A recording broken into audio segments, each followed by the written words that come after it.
หลังจากที่ได้พยายามซกของฐานโฮจิมินห์แล้ว ต่อไปเราจะไปเยี่ยมยามเฮือนของเพิ่นเฮือนของเพิ่นจะมี2 ห้องนี่เป็นห้องเฮ็ดเวียกของเพิ่น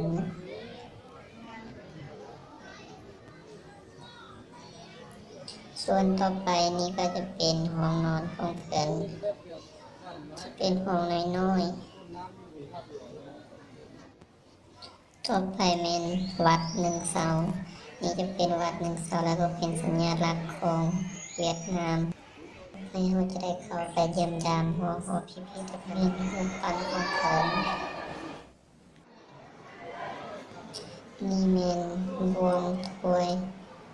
แล้วก็เมทูของเพิ่นแต่สมัยก่อนนี่ก็เป็นเครื่อง